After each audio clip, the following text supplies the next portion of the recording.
Different noise echoed in her ears. Boredom. Pierre tapped his foot rhythmically against the tiled floor. Her 3 line cooks muttered and hissed in Spanish. Even the high school student she'd hired as a dishwasher, usually so eager to please, now made water chimes with the glasses instead of washing them. He actually wasn't half bad, if one didn't mind an ear-splitting version of Twinkle Twinkle Little Star. Ashton refused to turn around to glimpse the looks in their eyes she'd seen far too often lately, the look of defeat. If she turned around, if they caught her gaze, she knew someone would ask to be cut for the night. But if she let even one person leave, especially on a Saturday night, she'd finally be forced to admit the truth she'd kept locked away deep in the pit of her stomach for months. Juan, one of her line chefs, mustered the courage to speak. "Hey, chef, my girl wanted to see this movie, and I was thinking—" Ashton turned on her heel to face him. "The grease traps need to be cleaned, Mr. Alvarez. I think now is an excellent time to do it." His eyes popped as his jaw fell several inches. "But, chef, if you want to change the oil in the deep fryer after that, then keep talking." Juan's mouth snapped shut, but his face spoke volumes, a ticking jaw, pursed lips, and laser beam eyes.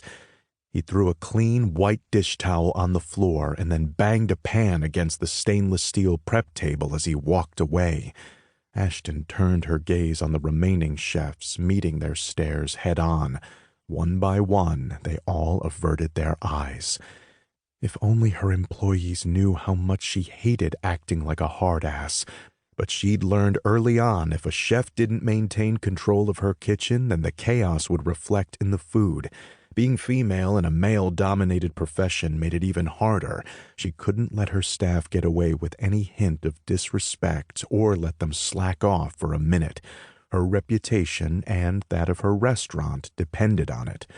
A loud shout from the front of the house caught her attention. "If I wanted to eat a cow while it was still mooing, I wouldn't be paying $30 for you to cook it for me."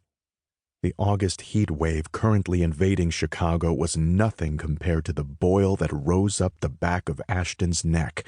She stalked to the door and peered into the dining room.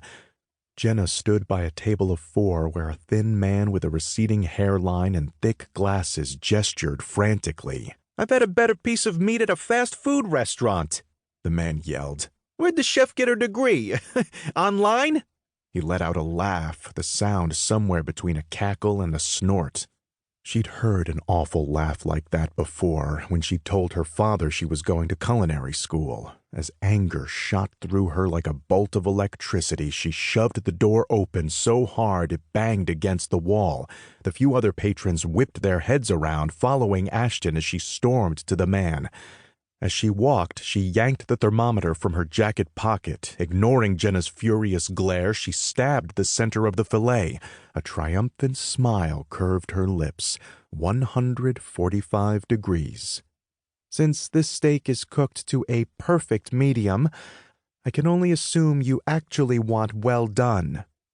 She knew she sounded smug, but didn't really care. It was Jenna's job to sweet-talk the customers. Hers was to serve great food, which she did every time.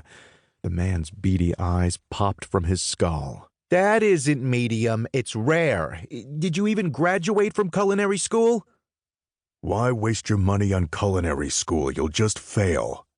Ashton put a hand against her head as if she could push out her father's hateful words, but they were imprinted in her brain no matter how hard she tried to forget them. Jenna grabbed her arm. "Go back to the kitchen," she whispered hotly. "Please, Ashton, don't make this worse."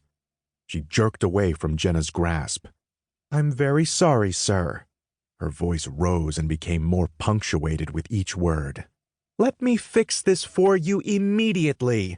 She picked up the steak with her bare hand and threw it into the fireplace like a major league pitcher.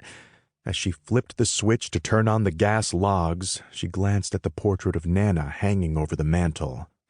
"Sorry, Nana," she muttered. "I know you don't approve of throwing food in your house, but I think even you would say he deserved it." She looked back at beady-eyed.